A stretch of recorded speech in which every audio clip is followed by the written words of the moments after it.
Before we get into today's video, make sure you guys subscribe to the channel down below. You follow us on our TikTok, our Twitter, Instagram, Spotify, and YouTube is just down there in the description button. And if you guys enjoyed today's video, make sure you guys go ahead and smash that thumbs up button. It really helps us out. And thank you guys and enjoy the video. Welcome in, everybody. It's episode number 12 of the Devil's Den. We're getting up there now, coming close to the season. Chris, you getting excited for the season? I am. I really am. It's coming quick. It's fast. It's almost here, man. It's almost here. So today we're going to be discussing a few squad updates. You know, we've got some stuff, some ins and outs, and some potential ins coming in soon, and then some other stuff regarding some other players and whatnot. Then we've also got some big Premier League transfer moves to talk about, some big moves that could be changing the trajectory of the whole season for the Premier League. And then we've also our Premier League predictions. Our table predictions are going to be spicy. And I don't know what Chris's are yet. I don't know what mine are yet. Well, I do know what mine are, actually. But they're going to be quite interesting. We're also going to discuss whether, you know, getting first, second, third, whatever we get is going to be successful for Manchester United this season. Then we're also going to discuss what starting lineup we think we'll be deploying against Wolves. So, Chris, let's start off with some big squad moves lately. So we've seen some departures. You want to go over some of those departures? Yeah, so we've seen two today, actually. We got a Fred, here we go, Fenerbahce, around, like 10 million, including add-ons, I believe. And then we also have our like third string academy keeper, Kovar, moving to Bayer Leverkusen for around 9 million. I think those are pretty fair deals for a young keeper. 9 million, nothing really wrong with that. Fred, I would have liked to see the fee be a bit closer to 15, maybe even closer to 20. I think Fred is actually a really good player, but I mean 10 million for him is it's not terrible. He is like in his 30s, I think, or his 30. So he's getting kind of up there in age for a midfielder, but it definitely relaxes our midfield options, which is why we're definitely going to need a replacement. We're in talks to sign Amrabat if another midfielder leaves. But all around, I think that's good for, especially we haven't really seen much departures lately. So I think having two in the same day is a pretty nice relief for us. What are your thoughts, Spencer? Yeah, I was kind of waiting for something to actually happen because, again, just like, you know, the last couple of years, we've seen United are very slow on buying players, selling players, just pretty much everything. But luckily this season, we've been kind of quick in terms of getting some of those main targets in right away. Like, you know, Mason Mount seemed like he was the main target of Ten Hag for the midfield, and then Hojlund, we got him in luckily before the season started, and we've also got Andre Onana, our goalkeeper. If we hadn't gone into the season with a goalkeeper, that would have been kind of a problem. But with the departures, we've still seen not much has really happened, and I don't know whether that's a combination of not being able to get the right price or certain players like Maguire not actually really wanting to leave. And so you've got Maguire that looks like he's destined for West Ham. According to a lot of reports, it seems like he's pretty much destined to go there for around, I believe, 30 million pounds, something like that. But also I think we're going to pay some of his wages to go. So it'll probably end up being like 23 or something like that. But I don't know. It's interesting because we've been waiting for a while for some of these players to go. We know they need to go because we have some deadwood. And it looks like I just said, Maguire's going to probably leave for West Ham. And then Donny van de Beek might be going to Real Sociedad. I don't know whether it's going to be a permanent or a loan move, but there's been a lot of rumors around that. And then also Scott McTominay, we don't know whether he'll actually go at this point because it seems like, for me, I don't know. It just kind of annoys me because the season's about to start, right? And I know the transfer deadline I think it's like 2 weeks after the season starts or a week or something like that. I want to say August 31st, but okay. Don't fact check me on that. Yeah. I'm not exactly sure. I know at least it's at least past like a week past the season starting or something like that. Because I remember Casemiro came in last year we didn't even get to play him in after Liverpool? After Brentford. We Okay. signed him. I think he was there for Liverpool, but he didn't play. Okay. Yeah. So then, yeah, I just think we need to be on these departures a little bit quicker. But again, like, you can't really go back in the past. So I'm glad to be seeing some of these players actually going because at a certain point I thought we weren't going to really sell anybody. So we're starting to make some sales, which is good because you can't have too inflated of a squad like Chelsea had last year. And then also, if you look at Martial might leave. I saw some rumors today. I don't know if that's actually true or not. And then, I don't know. I'm hoping, for me, I want McTominay to leave just because I think we could get some good money off of him.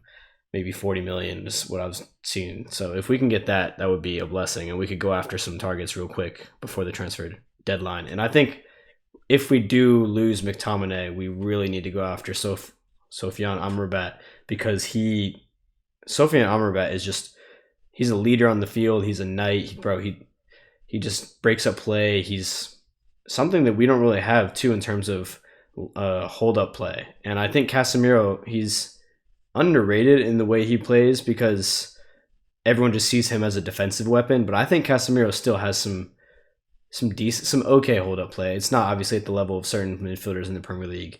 But I think Sofiane Amrabat would be a really good option to have. And especially coming off the bench or even starting some of those important games could be really important. And so I think getting a player like that in after selling Maguire, selling McTominay would be really important. So yeah, I'm glad to see that we're starting to sell some players. Should have been doing it earlier, but I don't know. We'll see with the whole Amrabat thing. And then also we are potentially linked to get another center back if Maguire leaves. So which center back, I was actually going to ask you, which center back do you think would be the best option out of, we were linked with, I believe, Tapsoba, Pavard, and also how do you say his name? Todibo? Tobito? I think it's Is that right? Todibo. I don't even know. Todibo? Oh, we sound like idiots. But it's fine, man. Yeah, I think it's Todibo. Great on the pronunciation. Yeah, we'll if he does sign, we'll clear it up. But yeah. Which center back do you think would be the best option? I like Pavard. I think he would be a good signing. World Cup winner, lots of experience, can fill in at right back, right center back, very versatile. I've seen people say, which I completely agreed with, it's like Ten Hag's like timber signing that he wanted. Like a right center back could potentially like play in that back three through build up, and so I think that would be a good signing. Todibo? Todibo. Yeah, I think it's Todibo. Todibo. Okay, so I'll also like him.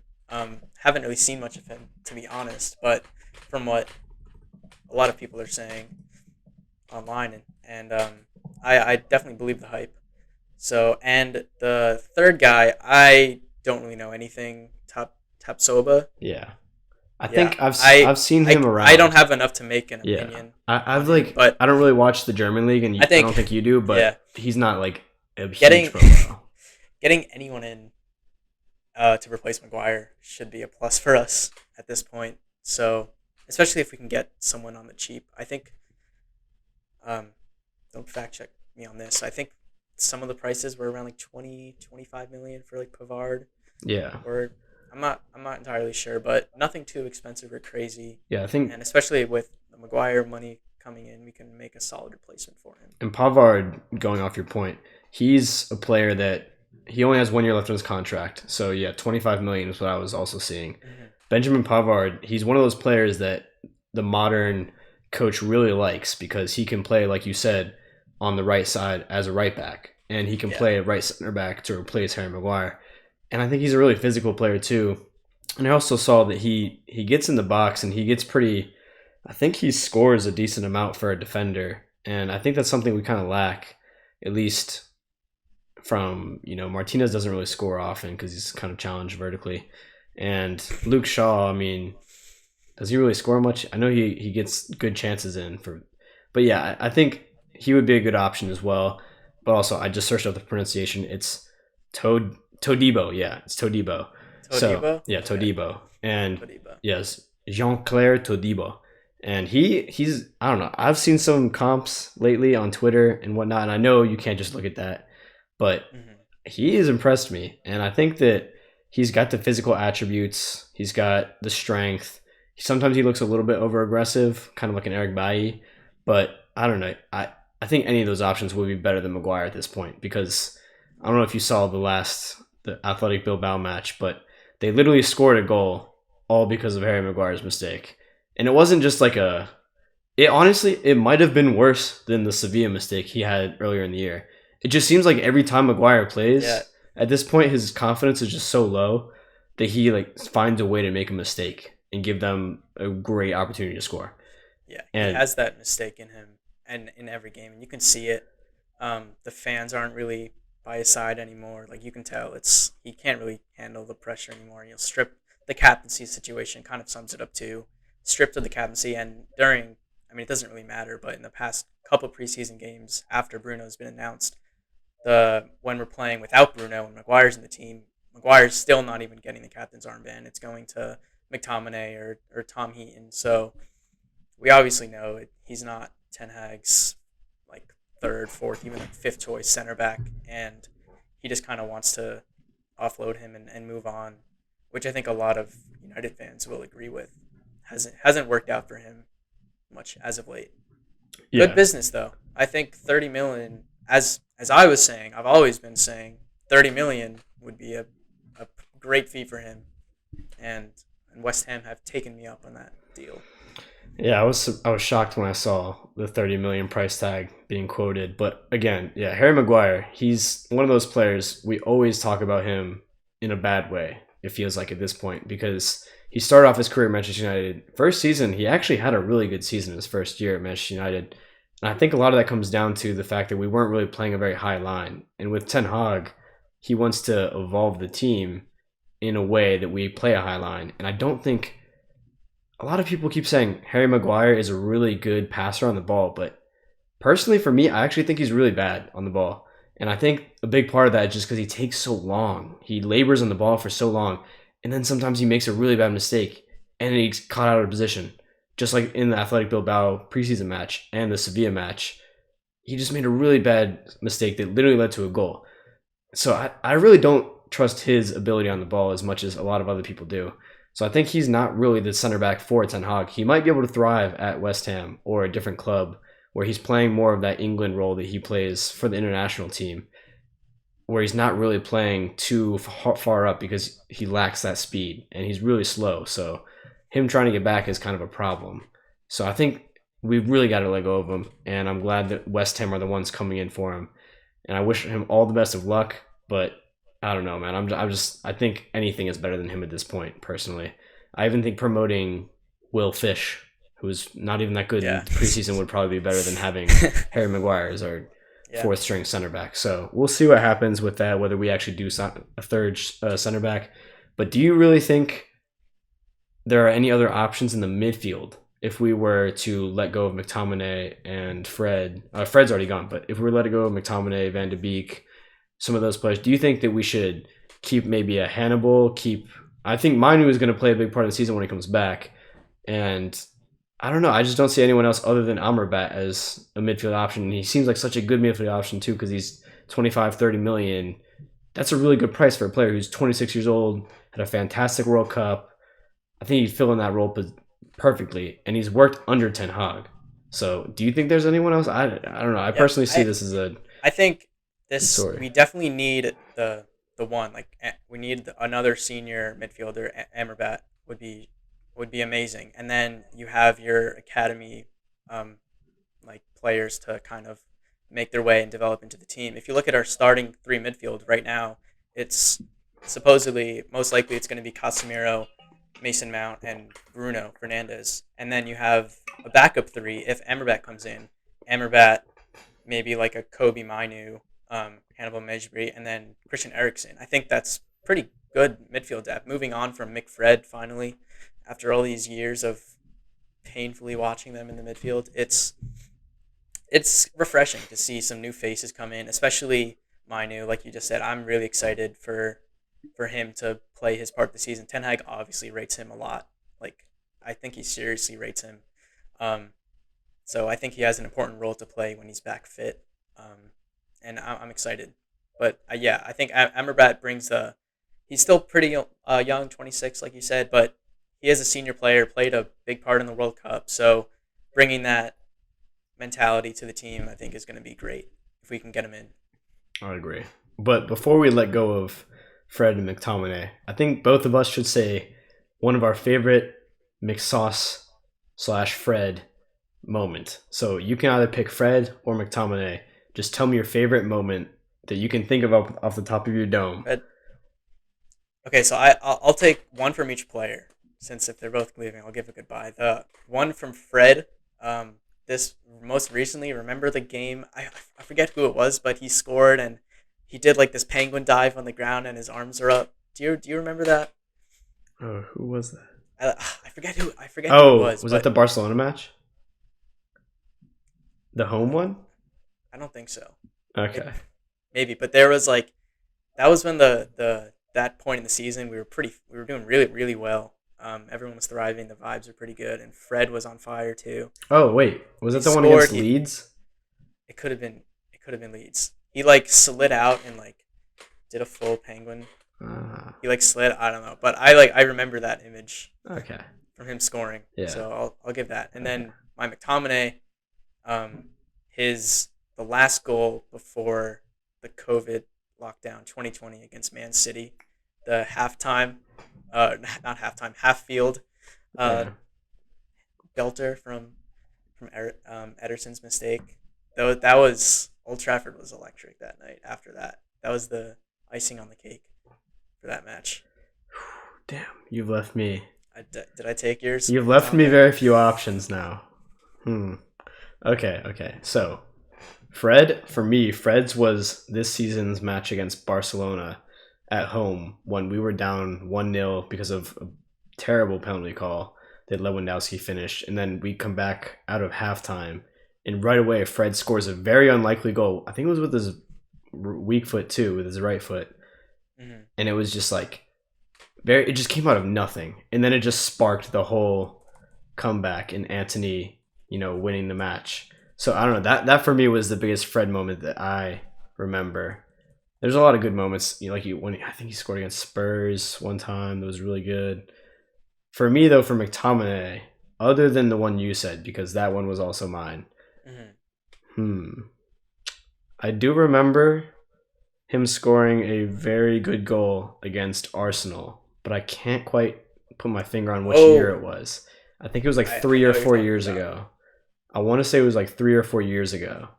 And it was like an upper 90. It went upper 90. Yeah. It was just like a really nice goal. And I just remember that moment. And I think I was watching it with my buddies, my soccer team, my high school soccer team. And I just remember I was like, ooh.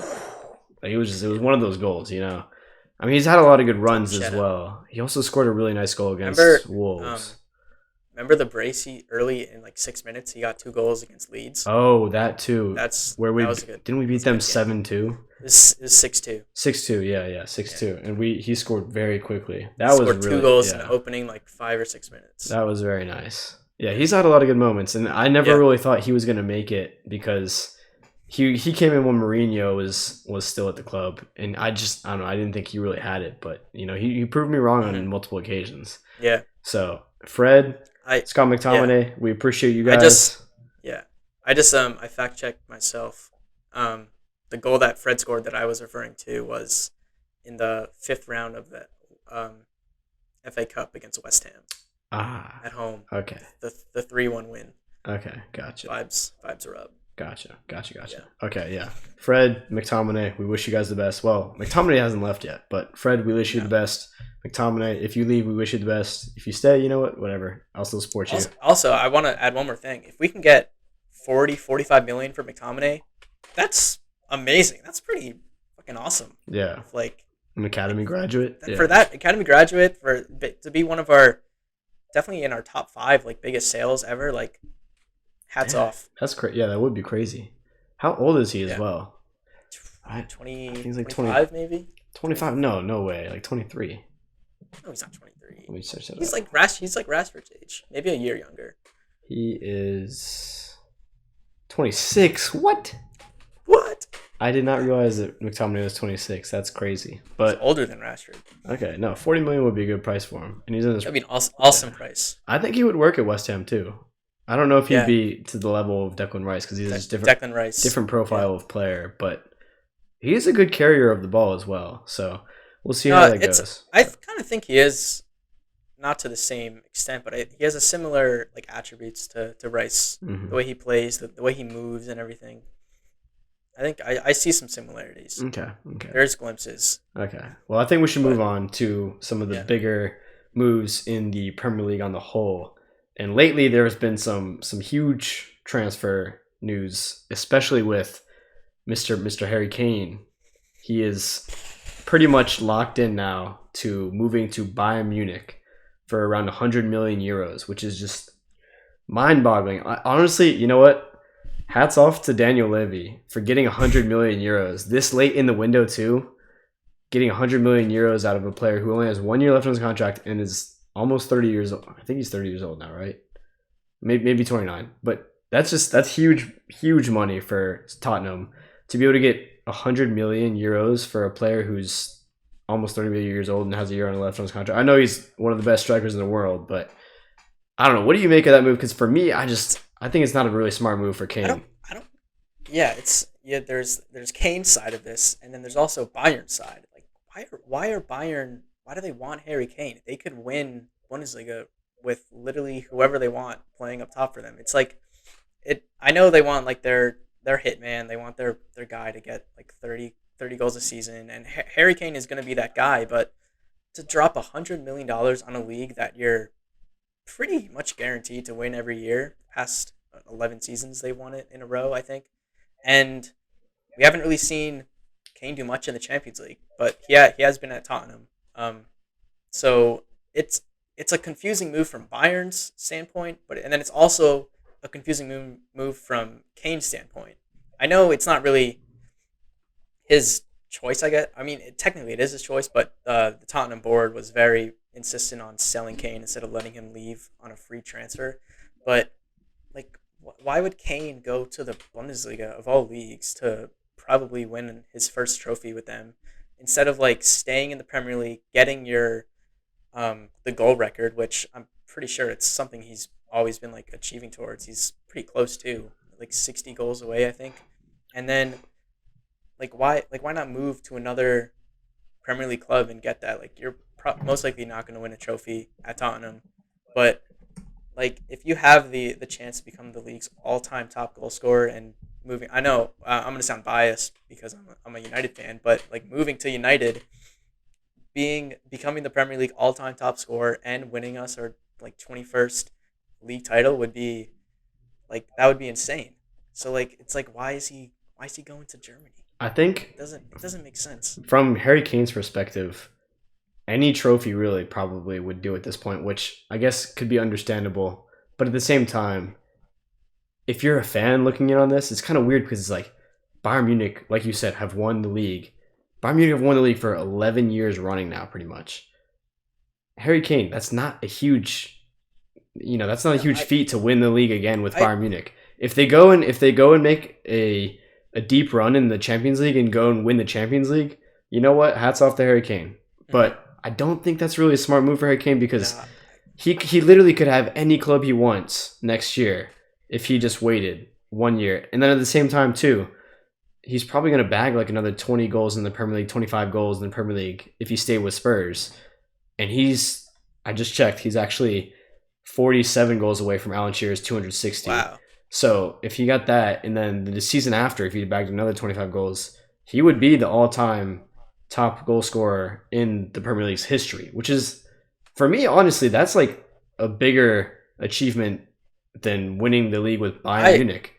I think I would 100% rather be the Premier League all-time top scorer or like winning a Bundesliga with Bayern Munich. Yeah, because like I don't know about you, I would take that any day. Everyone knows Alan Shearer as Mr. 260. Yeah. Well, not Mr. 260. Everyone knows Alan Shearer as the top all-time scorer in the Premier League. But now no one's really going to know Harry Kane as the all-time scorer. Oh my gosh. All-time top scorer in the Premier League because he's going to Bayern Munich now. And I don't know whether it's going to be a 4-year thing, a 5-year thing. Is he going to retire at Bayern Munich now? Is he going to come back to the Premier League? But who knows? And This is like a weird. It is just a weird FIFA career move. It's like not something anyone could have ever guessed. Yeah, an English guy going to the Munich, German. Yeah, all clubs. Bayern Munich. Like, why? Yeah, it is very peculiar for me. I think he should have waited another year and seen, because he would have had a pick at any club really. Chelsea, and United. Also, Bayern aren't really known for spending that much money. they're dropping the bag on a striker who's 30, has a year left on his deal. Like, not Yeah, saying they need to spend that money elsewhere. They don't really need to spend it at all, in my opinion. It's like it's a serious investment for them. yeah, 100 million. I'm sure his wages aren't cheap either. So they're really investing in him. yeah. So So yeah, I don't know how long the contract proposed is, but like, are they planning on keeping him like 4 or 5 years, and then he's going to be in his mid 30s? Does he come back to the Premier League like after that? Like, such a bizarre career move for him. it is quite the bizarre move. And I think if you are Bayern Munich, if you're Bayern Munich in this situation, buying Harry Kane for 100 million euros, this is a you must win the Champions League in the next 1, 2, or 3 years because you literally have won the league for the last 11 years. You haven't had a problem winning the league. I know last year Dortmund challenged them a little bit, but still, winning the league for them is really just the standard. And if you're bringing in a striker for 100 million euros, you're not doing it just to keep up the standard. You're doing it to go out and win the Champions League. So if Bayern Munich don't make a good bid for winning the Champions League this year and then maybe winning it next year or even winning it this year, I think this is a failure of a move, honestly. Because Harry Kane, look, you could have been the all-time top scorer in the Premier League, like we were saying, but you go to Bayern Munich, you got to go win some silverware there, not just the league, because the league is just the standard there. So I don't know. Yeah, like you said, it's a bizarre move. But what do you make of? We've just heard recently, very recent news, that it seems like Caicedo is on his way to Liverpool. Chris, what are your thoughts on that? Oh my god, I love that the Premier League keeps like putting out this transfer drama, because it was Chelsea the whole summer. We knew that Brighton quoted Caicedo at 100 million. Chelsea have been like getting their bids up around like 80, I think. Brighton are holding out, and then really out of nowhere, Liverpool come in and bid 110 million, and Brighton instantly accepted that. It's not confirmed like here we go yet, but it's looking like it's likely to happen. Chelsea's largest bid, I think, was around 100 million. You're Liverpool's yeah, Liverpool's 110. So I mean, honestly, pretty insane. We've seen. I think that's breaks the British transfer it record. does. It does. That was 110 million pounds, I think. So Yeah, I don't know the pounds. Yeah, conversions, but that's a lot of money. That is an absurd amount of money for a midfielder. We've seen over the past couple of seasons, we've seen like Jack Grealish break the English transfer fee. Did Rice break it when he joined did. Arsenal? He was 105. So this broke. We've seen the Premier League break the midfielder fee twice in the same season. Pretty insane. Enzo also going for like 100, yeah, near 120 million euros. So pretty insane moves for midfielders yeah, in the league. yeah. Um, Although Caicedo, like you said, isn't confirmed, Fabrizio said on his Instagram, he posted saying Moises Caicedo is set to join Liverpool on Friday after a historical late night bid. So this should be posted on Friday. So pretty much today, I guess. Moises Caicedo is set to join Liverpool today after a historic late night bid. Liverpool submitted an official bid of £110 million package fee overnight, and the agreement is now completed with Brighton. Brighton are set to accept and seal the agreement as they wanted to sell Caicedo to the highest bidder. Chelsea did not match the proposal at this stage. If nothing changes, Caicedo will join Liverpool Friday, which is today. And the agreement on personal terms will also be sealed, and the deal is expected to be completed. That's like sickening, honestly. it's $139 million. That's crazy. 126 million euros. It's absurd money. Yeah. Where are Liverpool getting the money from? Yeah. Like, how? Just last night, just the other Literally day. out of nowhere. Yeah. Just the other day, we saw Liverpool fans saying FSG out, FSG out. He's not funding Klopp. This sucks. Like, we need new owners. And then they go ahead and drop £110 million, the new British record fee for a player, and they're definitely not saying FSG out now, because that's a good move. I mean, I think it's a good move in terms of the player. The fee is just relative for me at this point, because we don't really have to deal with that. But 110 million, you're getting a great player in Moises Caicedo, I think. But it's crazy to think that Brighton, what was it, 2 or 3 years ago now, They got Caicedo for like 5 million. It was 5. That's it. And now he's worth 110 million pounds. Yeah, and Brighton got him when we could have gotten him for like 5 million pounds. I don't think it's that simple. I don't think it's that simple though, because it's hard with players like that, because a lot of these players, we don't really know. It's you can't just like go out and buy, because they could offer him playtime though right away, and we can't really offer that. So it's hard for us to develop them as quick as Brighton can. Don't defend Woodward on this. I'm not trying to defend. I'm just seen time and time again us trying to sign these like good deals, like Erling Haaland, Moise Caicedo, all of these perfectly good deals for young players, up and coming players that we've missed out on, and now they're going. Haaland's value is probably upwards of 200 million. Moise Caicedo is moving for 110 million. But what I'm saying is that I don't think we would have been able to develop Caicedo to the point where he would have been worth this much. I don't think we would have been able to give him the opportunity that Brighton is able to give him. And I think the same with, who else was it? There's someone recently who we could have bought. Oh, Zion Suzuki, this goalkeeper. It looks like he's on his way to a Belgian team now, because the reason he said we sent him an offer and he declined just because he said he wanted to play. Yeah, exactly. But it's different. It's different for a goalkeeper though.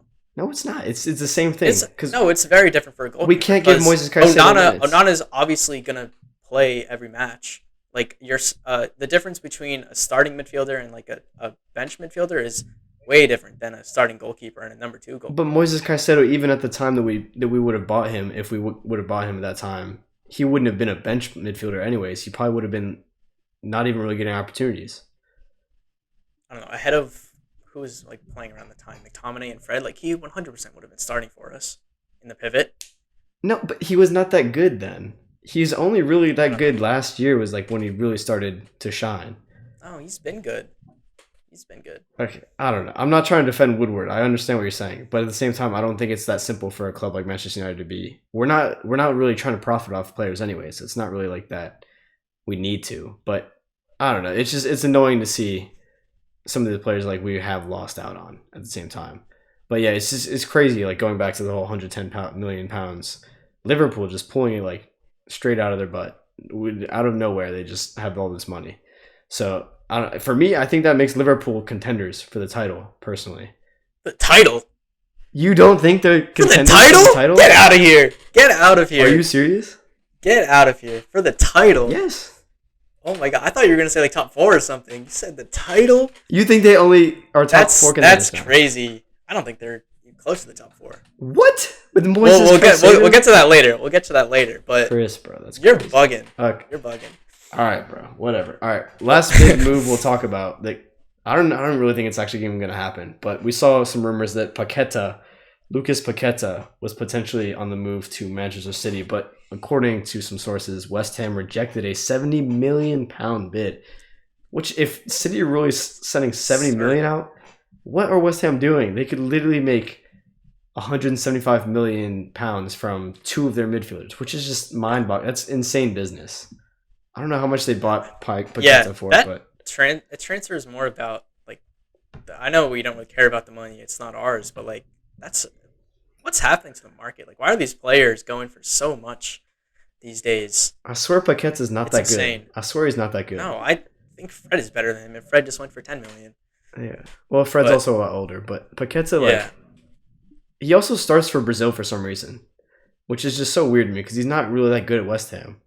And he's also at like West Ham. Also, like, it kind of.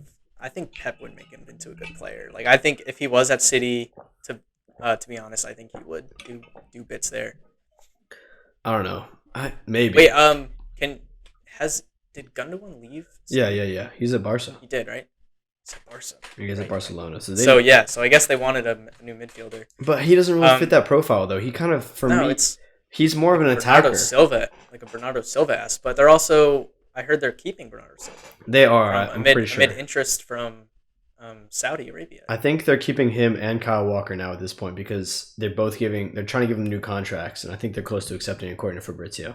But at the same time, too, for me, if you're Phil Foden, why are you staying in Manchester City if they're trying to buy Lucas Paqueta for €70 million? That's just ridiculous because why like they need to at some point just start like starting Phil Foden. I never really see him consistently starting for City. He'll have like a few patches of games here and there, and he plays really well because he's a world class talent. But he doesn't get the minutes that I think he deserves, honestly. So I think, dude, he needs at some point he's got to leave unless he's just happy with being a bench warmer and getting all these trophies. Which I mean, I wouldn't be mad about too. And I'm sure. I think he's making a lot of money too. Yeah, but or Premier Leagues at however old he is. But he's not really having like a main role in the squad. He'll have like some really good patches here and there, but it's like he came through the academy. Why are they not giving him the trust instead? They're going out and trying to buy Paqueta. I don't know if that would like exactly replace Phil Foden, but if you're spending 70 million pounds on Paqueta, it's like, dude, really? I don't know. For me, hey, Phil Foden, let your contract run down. Come United, man. Come to United. I wouldn't mind. He's a really good player. No? Yeah. You wouldn't accept it? No. I'm saying, yeah. You can do that. Okay. Yeah. I mean, Phil, man. I'll call you up, bro. All right, but let's move on from the big Premier League moves because we have a big segment to talk about right now. Yeah. We're going to move on to our Premier League 2023-24 predictions. So, Chris, go ahead and get your table out. I don't know if you made a table or not. I made a table. Table is out. Where would you... I think we should start at the bottom first. Start at the bottom? Yeah, let's start at the bottom. So let's start at 20th place. Chris, who is getting 20 next season? 20th place. As happy I was to see them get promoted, unfortunately, I have Luton Town finishing 20th. Okay. Yeah, why is that? Okay. It's... I don't know. I didn't never watch them really, but it's like compared to the other teams, haven't really seen them do much like business. They're obviously getting a lot of money, but this seems like a kind of Norwich situation, like a yo-yo deal where they go up and down. They also came up from the promotion. I think I don't know where they finished in the championship. It wasn't too high up, but I don't think they can really compete with the other Premier League teams, so I think they're going to finish rock bottom. Okay, that's fair. Yeah, I actually also have Luton Town as my 20th place team. Different reasoning? Not really. I mean, I think the biggest thing with them is they didn't really invest, and to stay up, you kind of have to invest. Yeah. They were that team that made it through the playoffs of the championship and won the playoffs, and so I think they were also like underdogs in the playoffs too. They just barely made it. And I'm cool. Like their underdog story is really cool. And I think what can happen with Luton Town. Sorry, my dog's going crazy. What can happen with Luton Town is they can either get 17th, or I think they're either going to get 17th or they're going to get last. Because I don't really see any other way. And they could get relegated quite early, in my opinion, because they didn't really buy anyone. They brought in Tahith Chong from Manchester United, former Manchester United product. Tahith Chong. They bought him for £4 million pounds. Then they also bought Ryan Giles from Wolves for £5.85 million pounds. I don't even know who that is. Then Marvelous Nakamba, great name by the way, from Aston Villa. He was a decent, he's the okay midfielder, not really that good. Yeah, just nothing really big. I know they brought in Ross Barkley today, but again, another really old player who's not really going to contribute too much. But saw that. I don't know. I don't really see anything Luton Town want. Like I don't think they're going to be able to do anything really. So I don't think they can compete really. Yeah, I think 20th is a fair evaluation for them. I hope they're one of those underdog teams that stays up because I think that would be kind of cool, especially considering their stadium and their whole thing there. But unfortunately, Luton Town, sorry, you are getting relegated this year, and it's probably likely that you're going to get 20th place. So moving on, 19th place. Chris, who is in your 19th place? I have Nottingham Forest. Oh, interesting. Why is that? It's they weren't in the relegation battle up until late. I think they got out of it pretty decently early, but no, they were in it for a while. I'm pretty sure they were in it, and then they got out of it. I think in around Marchish. They kind of moved out, and then it was between like the 3 or 4 teams that were battling relegation. But I don't know. I don't really see them doing better than they did last year. I think if anything, they're going to do worse, and worse than last year is relegation for them. I mean, I like seeing teams like Nottingham Forest, like Luton Town. I like seeing those teams in the Premier League. It's just that I don't think they really have the capacity, funding to really compete with the the other teams in the league. Interesting. Interesting. Well, I do not have Nottingham Forest in my 19th place. Chris, I have Wolverhampton Wanderers. And Wolves. I'll give you the reason why. I just, I don't know. You just saw recently their coach quit. Julian Lopetegui actually just quit Wolves recently. So it's going to be a big boost for the United game against them because it wasn't just like a sacking. Manager bounce. I don't think there's going to be a bounce there actually because I think him quitting on them is like, that's depressing for the players because like you guys suck. And also at the same time, they didn't really bring in anyone new per se. They brought they I think they extended Mateus Cunha, who was a striker from Atletico Madrid. They paid 50 million euros for him, which is nuts because he didn't really do much for them when he was on loan last year. So they have a problem with scoring goals, and that's really their biggest problem. And their defense really isn't that good. Midfield, they lost what's his name, Neves. They lost Neves, so that's a huge loss for them as well. So no João Moutinho, no Neves, no Adama Traore. So many players that have tortured Manchester United in the last couple of years sometimes. Remember that João Moutinho volley from like super far away? Or was it Neves? Yeah. I don't even remember. One of those players. And just one of them. Luckily, we won't have to face them. And I think we're going to smash them in the first match this year. And so I put them in 19th because I really I think they just didn't do enough in the summer. They also just lost their head coach. He has no faith in them, so I have no faith in them as well. So I'm putting them in 19th. Yeah. Chris, let's move on to 18th. I'm going to start off. I've got Sheffield United, a newly promoted team, Sheffield United. Again, they're one of the teams that when you're promoted, you got to go ahead and spend, just like Nottingham Forest did last year. I think Nottingham Forest spent over 100 million. A lot, yeah. And they bought so many players. But yeah, Sheffield United for me, they haven't done really enough in the window, and they came second in the championship last year, which is great, and I'm glad they're up. But I don't know. I really think they have enough firepower to be doing anything special. So I put them in 18th, and I think they're going to get relegated. What about you, Chris? For the exact same reasons you just mentioned, I also have Sheffield United. You also have Sheffield United. 18th place. Okay, sweet, easy, nice and simple. Okay. Oh, we're kind of similar right now. Kind of similar for now. Just okay. We'll see. We'll see. What about 17th, Chris? Who do you have in 17th? 17th. So I actually have Wolves at 17th. Okay. I knew they were going to be deeper towards the bottom end of the table. I just had a feeling they were going to escape relegation over the likes of Luton, Forest, and Sheffield.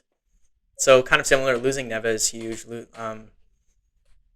Losing a lot of their attackers. We've seen.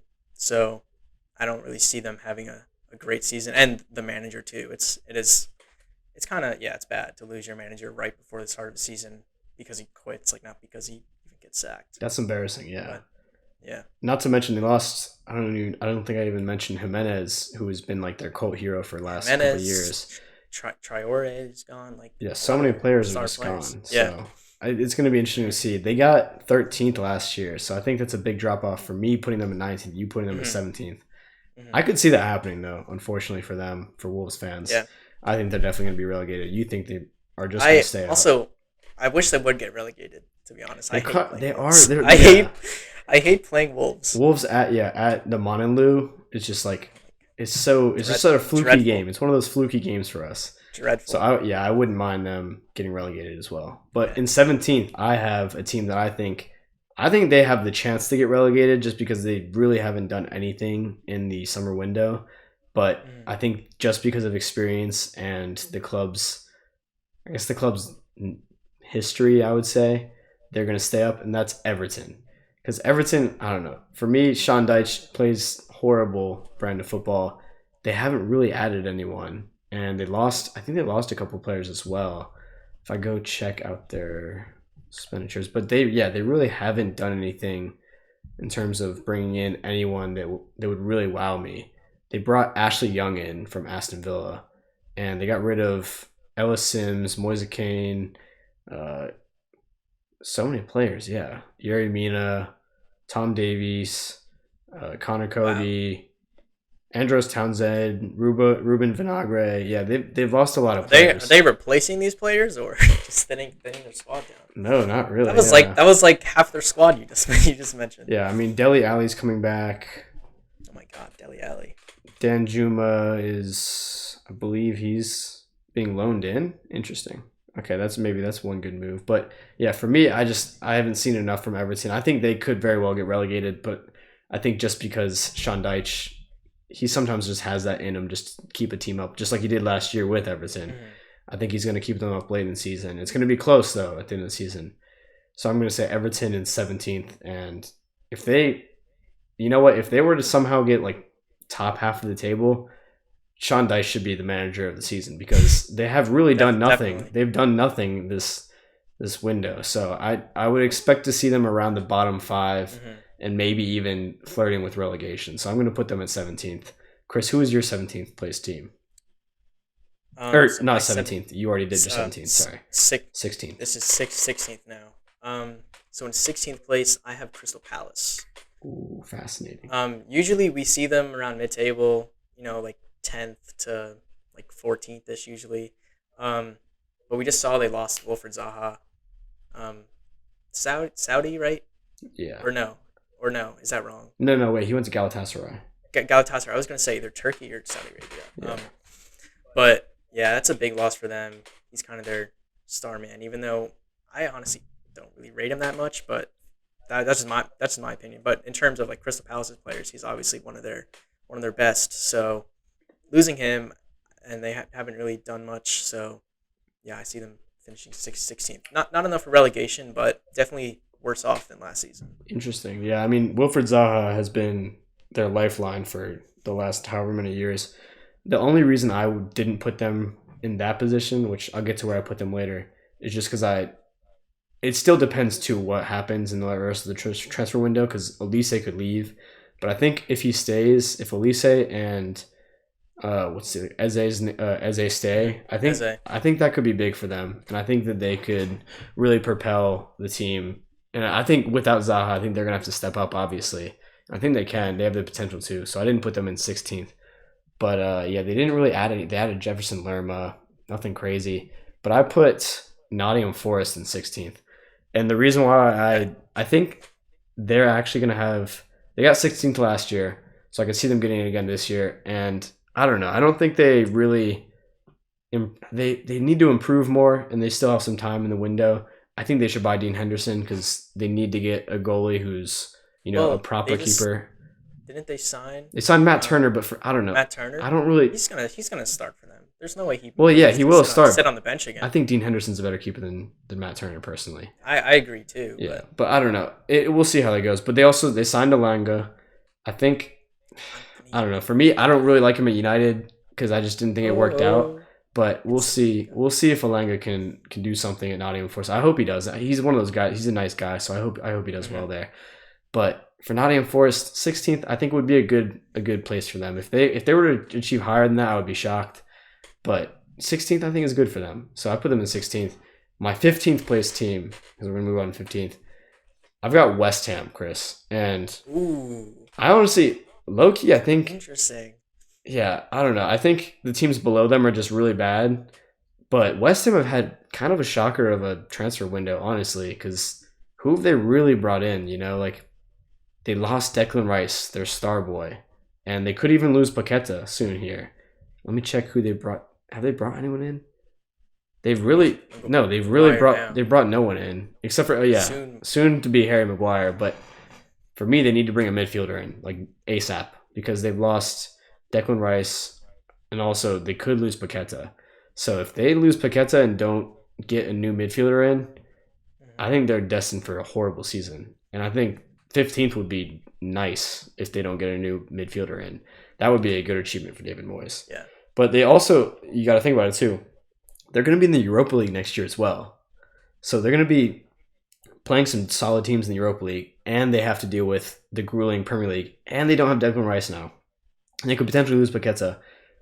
I think they need to keep hold of Paqueta and get a midfielder on top of that to be able to have any type of success this season. So 15th, I think, would be generous for them. Last season, they were 14th. They were somewhat close to relegation, but I think they got out of it kind of early. But yeah, I don't know. West Ham, they need to do something before the transfer window closes, because if they don't, 15th is looking nice for them at this moment. So who do you have at your 15th spot, Chris? 15th spot. So I have Burnley at 15th. Ooh, interesting. Why is that? Yeah, they had an excellent championship season, playing some good football.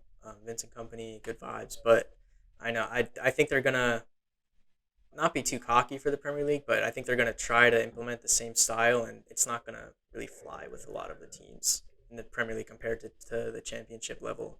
So I don't think it's gonna really work out for them. I'm not saying they're a poor team, but I don't think they're gonna have as much success in the Premier League as they did in the championship. Interesting. Yeah, that's an interesting point. So you got them at 15th. Who is your 14th place team? 14th place, I have Everton. Everton. Which is where you had them 17th or 16th? I had them at 17th. That's 17th. 14th is generous for Everton. Yeah.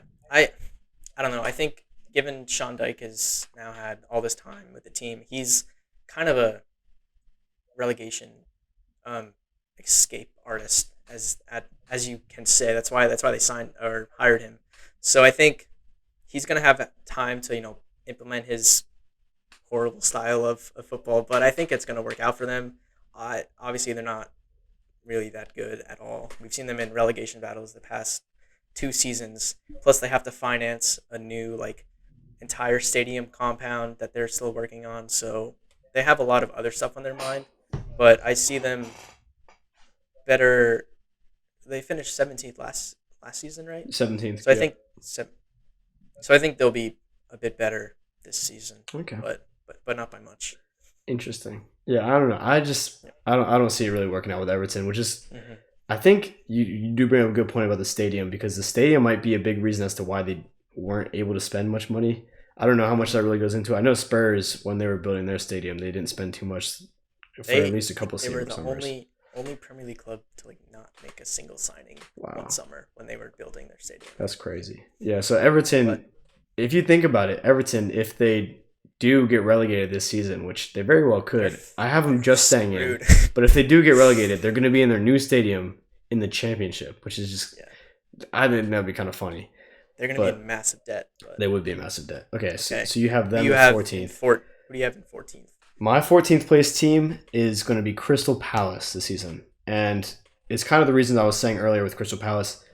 For me, Wilfried Zaha, like you said, is a huge loss for them. And he's done so much for the club over the years. He's had some really good seasons. He's scored a lot of goals. He's been a menace for fullbacks for his entire career. Should have probably left earlier and gone to Arsenal for a big fee, which they could have cashed out on. But now he's at Galatasaray, and they didn't really bring anyone in. They brought in Jefferson Larma from Bournemouth. That's pretty much about it. But for me, they need to have Eze and Olise step up. So as long as they can keep Olise before the transfer window closes, I think that them two could really propel the team to a 14th place. I don't know, because I think they're really talented players. And if they, I don't know. It's going to be interesting to see too whether Roy Hodgson gets sacked or not. Because I was just going to ask if he's still their manager. If he's still their manager, I don't know how much he's really going to develop Eze and Olise, but who knows? He gives them a chance every week because they start most weeks. So I'm interested to see how that goes. But those two players are really the only reason why I think they still have the potential to be good even without Zaha. It's going to be a big void to fill, but I think they can get 14th, and I really think the teams below them I think they're worse. So I don't know. And always going to Selhurst Park is always a tough matchup for a lot of teams. So I think they're going to be 14th. Yeah, we've seen that from us. So I've got them at 14th. My 13th place team is going to... This one's kind of shocking. My 13th place team this year is going to be Fulham. And yeah, I know, kind of shocking because they had a good season last year. But look, they're losing Mitrovic, which for me is just a huge loss because he scores so many goals for them. And they're adding Jimenez, but Jimenez has injury problems. He's really old at this point, and he's not really the same player he was. So I don't know. I don't really see Fulham doing that well, to be honest. It's their second season up, and usually a lot of teams after their first season up, they usually improve. Like Brentford, I think improved after their first Mhm. season up, but Fulham for me, I don't. I think last year was just a fairy tale because they got what place did they get? They got 10th. Yeah, they had 10th. They got 10th last year, so I think 13th wouldn't be a bad Mhm. finish for them Yeah. because their goal isn't really. Are they really fighting to get in Europe? Maybe they are, but I don't know. I think 13th is Yeah. where Fulham will end this year. I don't have too many reasons, but I don't know. I just don't think they really did enough in the transfer window, especially to replace Mitrovic. What about your 13th place team? Okay. 13th place, I have Bournemouth in Ooh, 13th. okay. Um, Bournemouth are kind of that team that you never really see challenging for European spots, but they're never really towards relegation. They're kind of like the classic your mid table Premier League team. Um, I don't know too much about Bournemouth, but like that's kind of usually where they float around. I think they were in 13th position last year. I think they were right below Chelsea, or Yeah, if I'm not they were mistaken. actually 15th position. Oh, 15th. Yeah, So 15th. a little improvement for me, but yeah, really have much to say about Bournemouth. Okay. That's kind of just where they settle. I Yeah. feel like naturally. Okay. What about your 12th place team? Okay, 12th place. I have Brentford, Oh, 12th. okay. Yeah, Why is that? lower than last season. That is quite low. I don't know. They they've like had good moments. I think. I don't think they have enough to like, sustain um upper half finish. We've seen them. They lost David Raya um on loan, potential um permanent transfer to Arsenal. But I mean, I, I don't know. I think they're better than the teams below them. They're not as good as the teams above them. So I think that's solid spot for them this season. Okay. I don't know. I think they're actually better than that because for me, a lot of the teams, I guess even like mid-table and below, really didn't do much this summer to improve. I think the teams that at the top of the league did a lot to improve. Apart from Manchester City, I guess they got the really good defender, but a lot of the teams at the top did a lot to improve. But I think the teams at the bottom didn't really do much. So I think Brentford's going to be higher than that for sure. But yeah, my 12th place team is actually AFC Bournemouth. And the reason I got Bournemouth there is because last year they had Gary O'Neill come in, and I think he did really well in the second half of the season. Like they were in a relegation spot. They were really deep in the relegation zone for a while. But then like as soon as he came in, they started playing really well too. They weren't just trying to avoid relegation and stuff. They were playing quite well. So I think they could play well if they keep their similar tactics, I guess. And also, they got some decent transfers, nothing crazy, but better than a lot of the teams below them.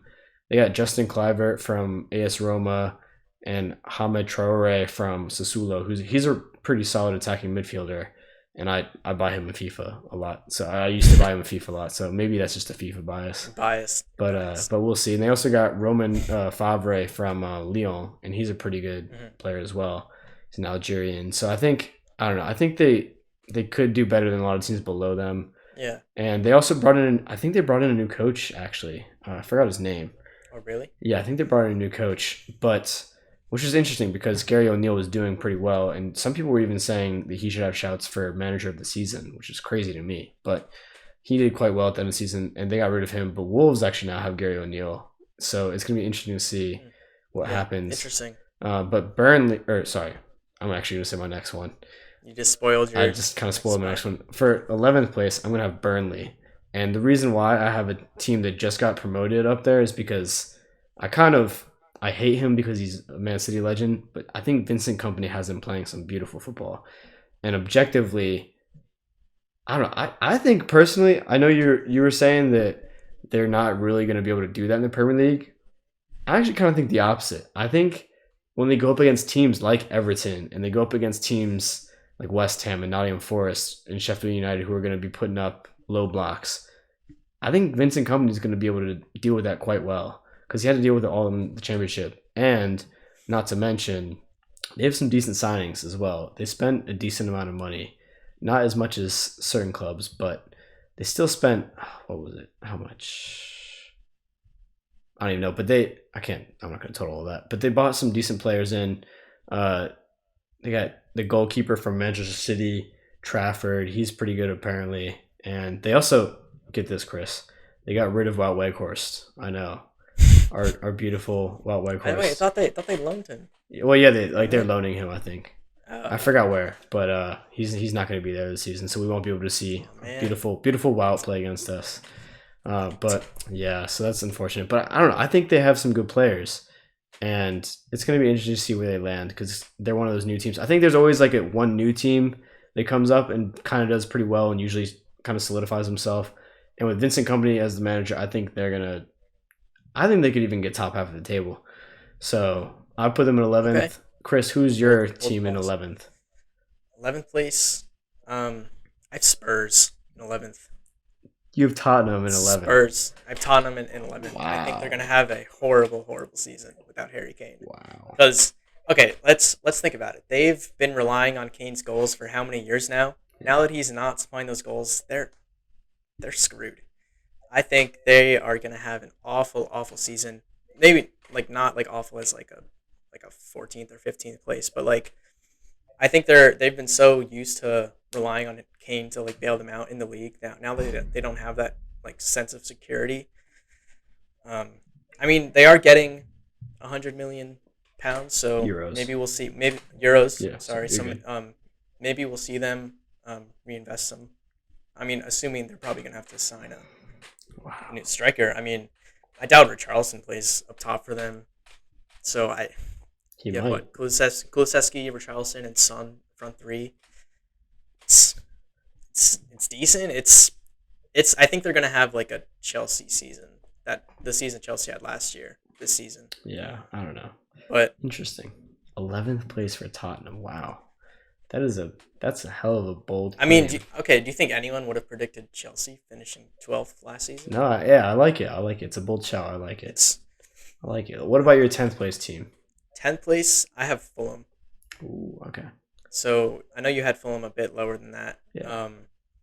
But I think they're pretty decent. I mean, like you said, they lost Mitrovic, but they have Jimenez, who I think is a quality striker.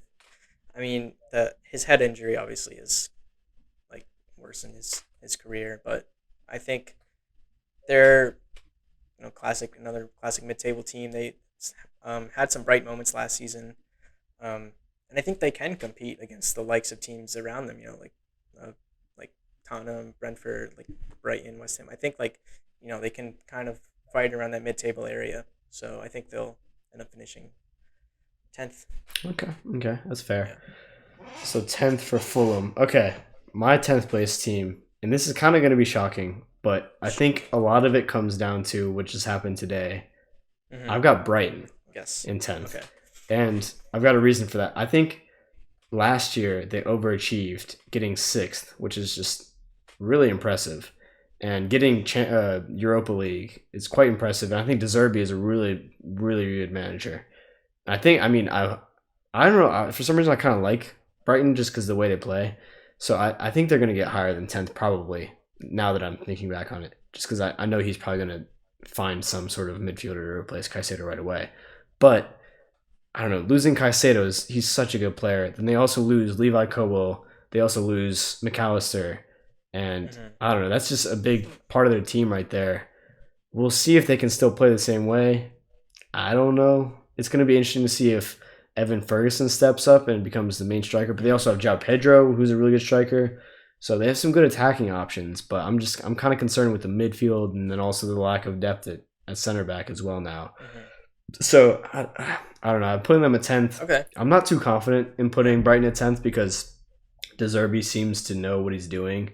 And he seems to always get the best out of every single player he has. And he always somehow finds a player from any country and turns them into, the next Caicedo, the next. He's probably going to sell some player for $100 million after this year, So we'll see. It's also crazy to think that Caicedo was bought for $5 million, like we were saying earlier, and then he sold him for 110 million pounds. So I'm sure he'll insane business. He'll find Brighton just seem to have like the best scouting department ever in any sport. Yeah. So we'll see if they can continue that trend. I'm just not confident just because I don't know who that player is going to be to step up in Caicedo and McAllister's absence, especially not having Levi Colwill too, who's a really good player. So 10th place for me for Burnley. I know it's probably not going to happen. Brighton, sorry, thank you. Yeah. I don't know. It's probably not gonna happen, but we'll see. In ninth place, now that I think about it, I kind of want to swap them, but I'm not gonna do that because I already wrote it down. Yeah. Ninth place, I've got Brentford, and Okay. the reason I've got Brentford there is because I don't know. I really like Thomas Frank as well, the manager of Brentford. I think he, just like De Zerbi, does really well with his resources, and they scout really well. But at the same time, too, they are missing out on Ivan Toney for half the year, which is going to be a big problem, and they're going to need someone to step up. But I do think Kevin Schade can be that guy. He's one of the fastest players in the Premier League, and he's a striker who's kind of young, up and coming. And I don't know. I do think that they can have a good season, but it all depends on Kevin Schade. If Kevin Schade can step up and be really good, they can probably have a good season. But apart from that, they didn't really add too much. They added Nathan Collins, who could play well for them at center back, but I don't know. I mean, they already had a decent defense. Ninth might be a little bit of a stretch for Brentford, especially considering the Tony ban, because he's going to be banned for, half the year. So it'll be interesting to see, but I'm going to stick with ninth for Brentford. Chris, who have you got in your ninth spot? So in ninth, you had them a bit lower, but I have West Ham finishing ninth. After losing Rice? I think, after losing Rice, maybe a little controversial, but and I mean they are playing in Europa League, so more games. But I think, winning the Conference League last season is going to be a huge boost for them mentally. I think they're thinking now, okay, we won a European competition. We can step it up in the league now, because we saw their league performance was pretty shit last year. I think they finished like 14th or something like that. But especially that Moyes is trying to reinvest the Rice money and potentially Paqueta money. I know you don't think so. I think Maguire is a great signing for them in my opinion. No, I said he could work there. Okay, yeah. I mean, okay, before he was sold, you weren't really sold on the opinion of Maguire playing at West Ham. No, I was saying earlier in this podcast, I was saying he could maybe work out. No, not today. Prior. Okay. But, whatever. Whatever. I'll concede. But I think Maguire slots in perfectly. I think even McTominay is a great. I think those two, are, West Ham level player. I think they're good for that type of system, for that type of role Moyes wants them to play in. And we'll see if they invest anymore.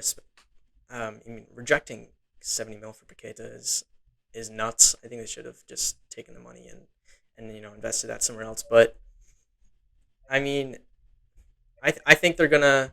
I don't know how they're gonna do in the Europa League. I think they're gonna focus more on retaining a higher league finish and trying to get into the European competitions by place. I don't think they're gonna get there. I don't think they're gonna get up to seventh, obviously. But I think they're gonna focus more in the league, and I think they're gonna do a decent job. Yeah, but Chris, they've only signed Harry Maguire. Who are they going to bring in at striker? Because they lost Samaka. He's going to Atalanta, and he didn't even do well for them last year. And Mikel Antonio is not getting any younger. Who's going to score for them apart from Bowen? I don't know. I think Antonio should still going to be fine for them. I don't know. I think you're reaching. You're reaching there. Ninth. Wait, where did you have them? I had them at 15th. 15th. Wow. I think 15th is generous. You think? I think 15 is generous for them. We'll see. We'll come back to this. You do realize that they got 14th last year. Yeah. And you're putting them. Well, they focused. They weren't focusing on the league. They were just focusing on not avoiding regulation. You're putting them in ninth. I think was fine for them. That's crazy, bro. Okay. Ninth. Okay. All right. Who is your eighth place team? Eighth place. I have Brighton in eighth. Brighton 8th. That's a good shout. So, little drop off. Actually, I don't know. Where did they finish? Sixth last year. Sixth. Okay, so yeah, drop off from last season.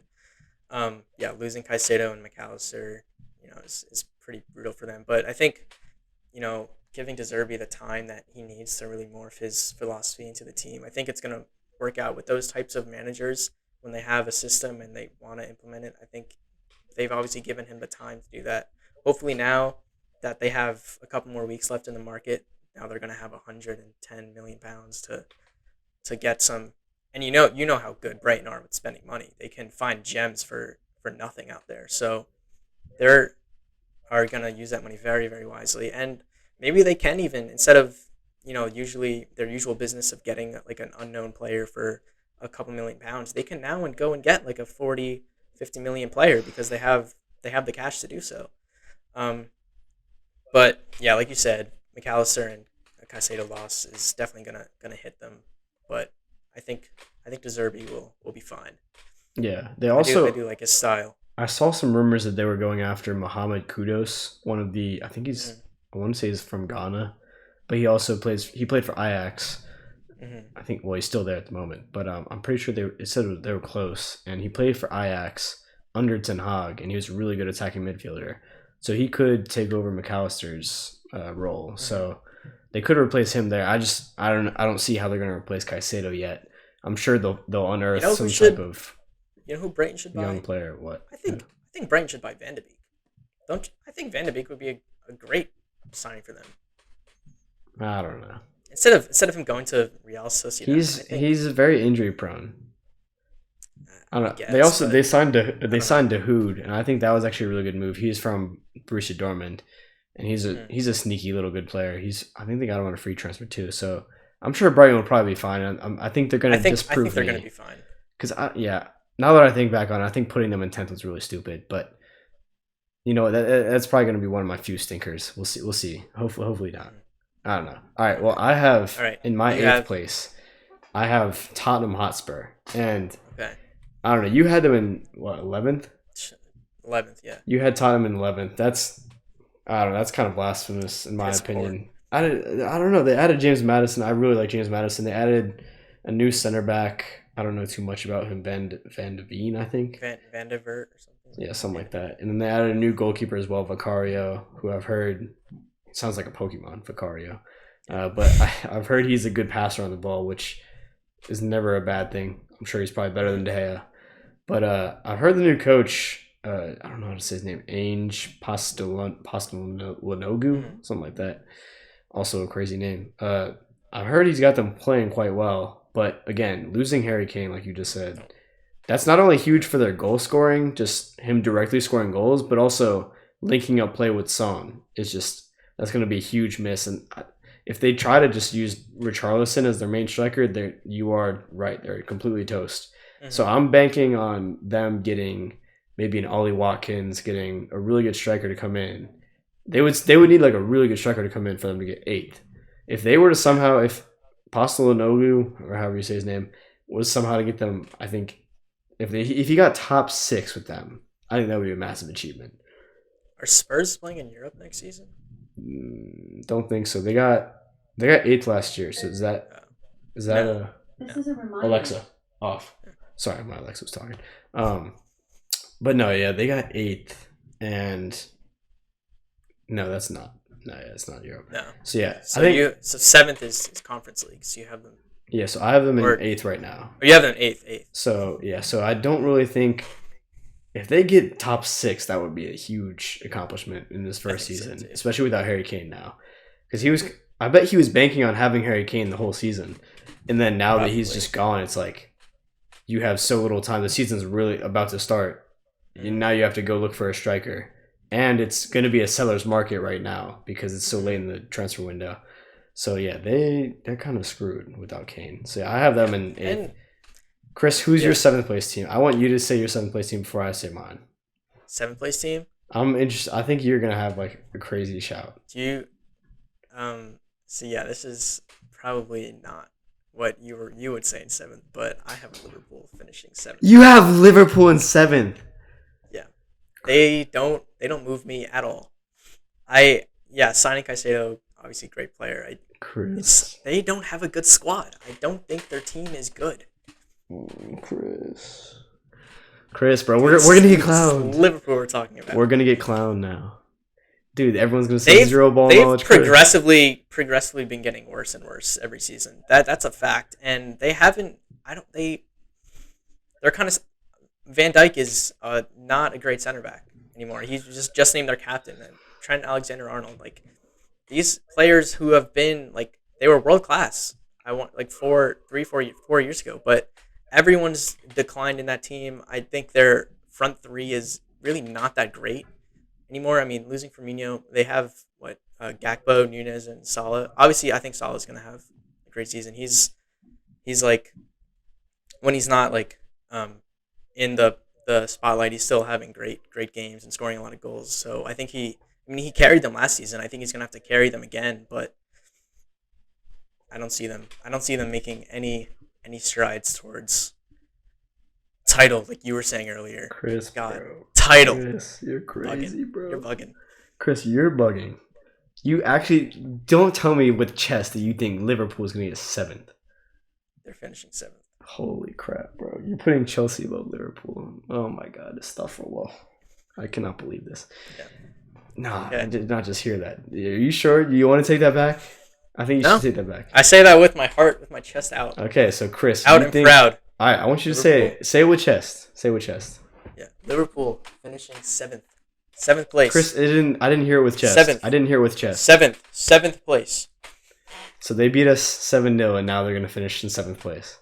One place down for each goal they conceded.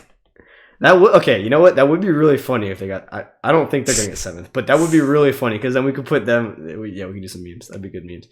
But okay, we're going to look back on this next summer or after the season. Obviously, like, I'm going to laugh at you so hard because like, they're not. Obviously, I'm biased, but like, I'm trying. Okay, you should be a little happy. I'm saying Liverpool are gonna have. No, I am, but I think at the same time I'm trying to be an unbiased, logical. I'm trying to be unbiased. I genuinely don't think their squad is that good. Okay, man. Okay. Okay, Chris.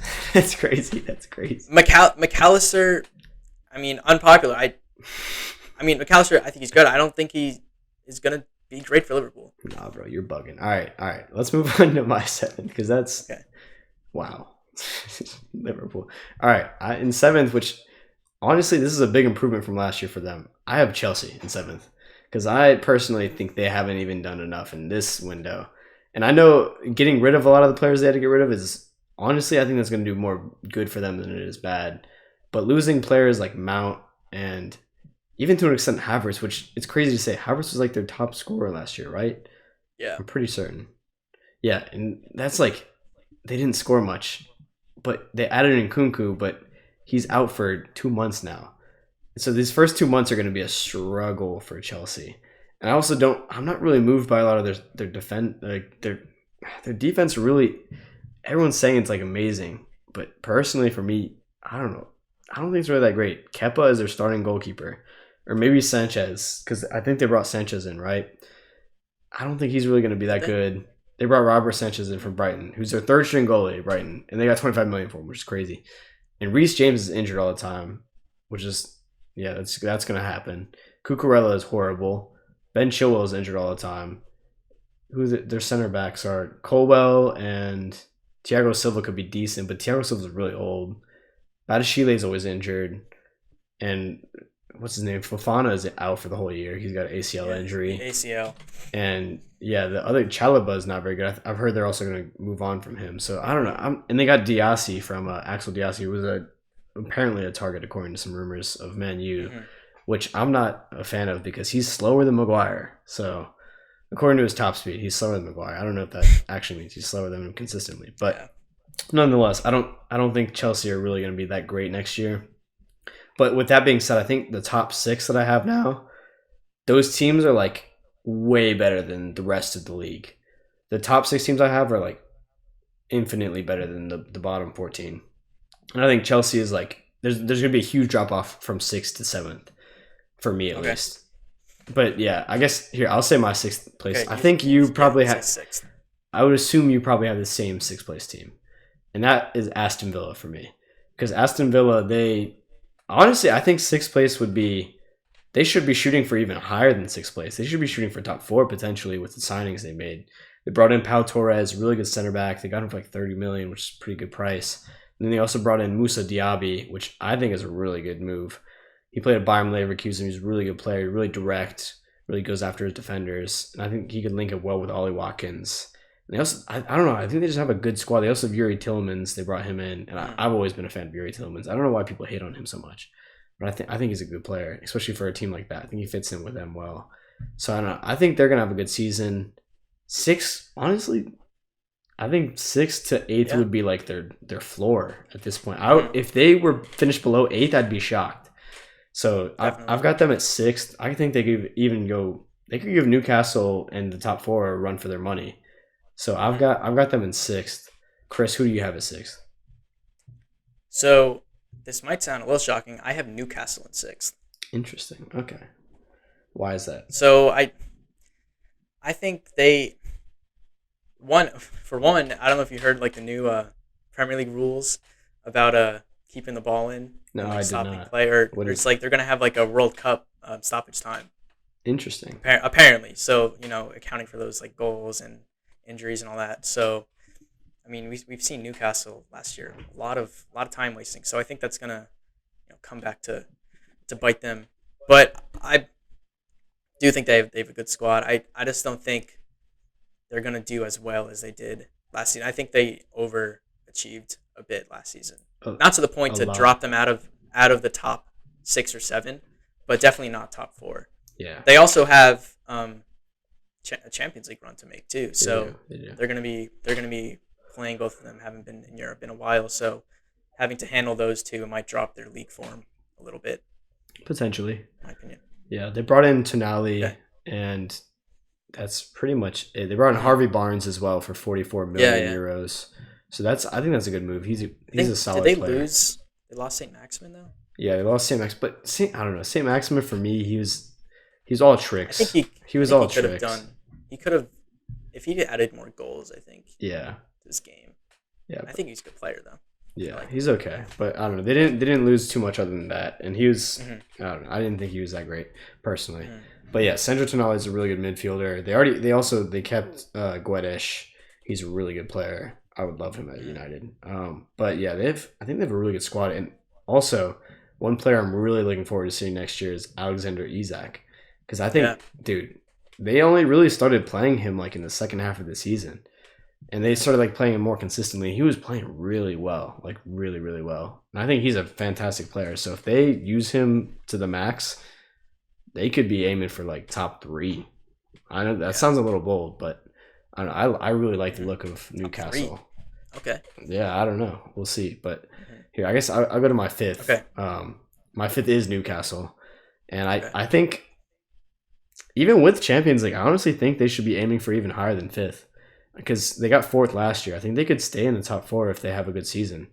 And I know it's going to be tough because I don't know. I think my top four is probably what's going to end up happening, or at least based on the start, like based on the squads right now. In my opinion, I think they Mhm. are the top four. But yeah, Newcastle at fifth for me is not like a crazy shout. So Yeah.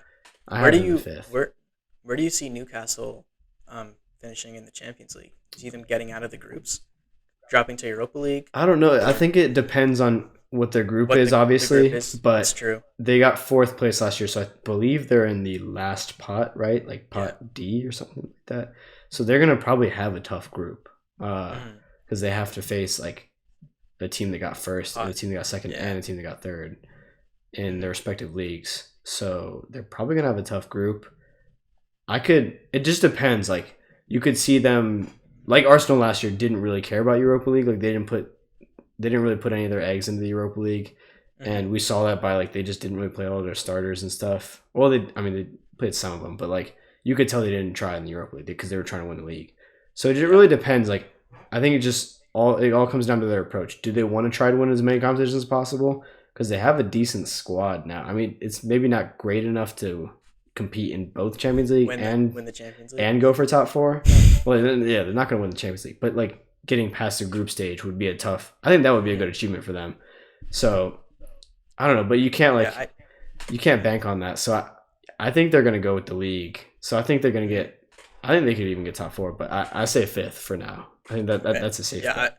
I would say yes. I said 6 in the league, and then I have a feeling they're going to finish third in their Champions League group, and then I think they might have a decent Europa League run, True. especially with West Ham. True. Yeah. Likely to get out of their Europa League group. We could see two older, like mid, not I don't want to call Newcastle like mid table, but like not non-top 6 teams battling in Europe. I think is great for English football. I Yeah. think great to see. other teams in Europe. So Yeah, I think it's a good shot with the Europa League, with them going yeah. for the Europa League. Who's your fifth place team? So in fifth place, I have Chelsea. Damn. I know. I'm surprised you didn't say anything because I haven't mentioned Chelsea yet. Chelsea in fifth Um, place. That's I nuts. I don't see them cracking in the top four at all. But you know, I don't hate Pochettino. I think he he did like decent for Spurs. I think he did a good job. Not enough to really get the high spots, but I mean for what he's gotten and what he's given, I think he can work out um, everything that he has a lot better than what like Graham Potter did and what Lampard did. So I do like Nkuku and this guy Jackson they signed has had a pretty decent preseason. I don't know much more about him to make an opinion, but um, I think everyone's expecting them to finish lower because they had a horrible season last year. But I think given what they have an experienced Premier League manager. Um, they're gonna turn some heads, but not to the extent to get back into the Champions League spots. Dude, They also don't have any European competition, so they're solely focusing on the league every week. I do not care, bro. So Chelsea are terrible. I'm not. No, fifth place. That's Chris. That's crazy, bro. They would literally need like everything to go right. Like literally okay, what everything. you had them in seventh? Yeah, seventh. Okay, that's two places. Like that. That's a that big could, difference, though. That could change in like the last couple weeks of the season, depending on how it goes. Like it's not that big of a jump. What I think is going to happen is that they're going to be around like middle of the table for a while, and then just like at the end of the season, they'll have like, since they have a deeper team than most of the teams, they'll probably be able to get to seventh. But yeah, I don't know, dude. Fifth? That's crazy, bro. Liverpool seventh and Chelsea fifth. I'm gonna say that again. Chelsea wait. are I'm gonna say that again. Liverpool seventh, Chelsea fifth. Chris. Chelsea are better than Liverpool. Chris, bro, wake up. That's crazy. Liverpool literally had a horrible. Okay, don't. Liverpool. We're not talking about last season. We're talking about going into the season, what they've done. What their squads look like. And Liverpool's is way better. Chelsea's is not better. You give Liverpool too much goddamn credit. I'm not. They're horrible. I'm trying to be realistic here. Liverpool's squad is actually good. They have good players. Trent is actually a good player. Trent is a good player. Mo Salah is a world-class player. Their goalkeeper, Alisson, is a world-class player. All of their attackers could be world-class.